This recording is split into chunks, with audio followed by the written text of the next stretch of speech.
Pemirsa, sikap cuek dan tidak takut yang ditunjukkan masyarakat Buleleng dalam menghadapi teror bom memperoleh dukungan positif Komite Nasional Pemuda Indonesia atau KNPI Bali.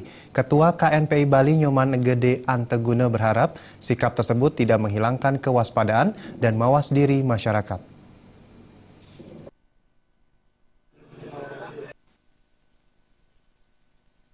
Pada 18 Januari 2016 pagi, staf kantor Camat Buleleng menerima amplop putih yang terbungkus tas plastik hitam dari orang tak dikenal. Setelah dibuka, surat di dalamnya ternyata berisi ancaman bom yang akan diledakkan di pusat-pusat keramaian. Dalam surat tersebut juga tertulis bahwa jaringan teror bom Sarina telah menyusup ke Denpasar dan Singaraja. Alhasil, surat ancaman ini pun menjadi perbincangan hangat masyarakat Buleleng, bahkan hingga merambah media sosial. Meski ada anggota masyarakat merasa takut, sikap masyarakat Buleleng dominan tidak takut dan bahkan cuek.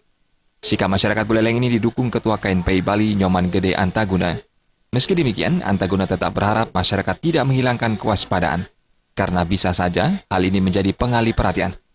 Memang meladeni aksi-aksi teror seperti ini harus ditumbuhkan rasa tidak takut seperti itu, karena ketika kita takut ya di sanalah mereka menari kan gitu.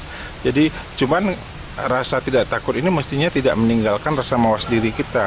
Dan ada banyak kemungkinan ya, siapa tahu ini juga bisa menjadi pengalihan perhatian ya.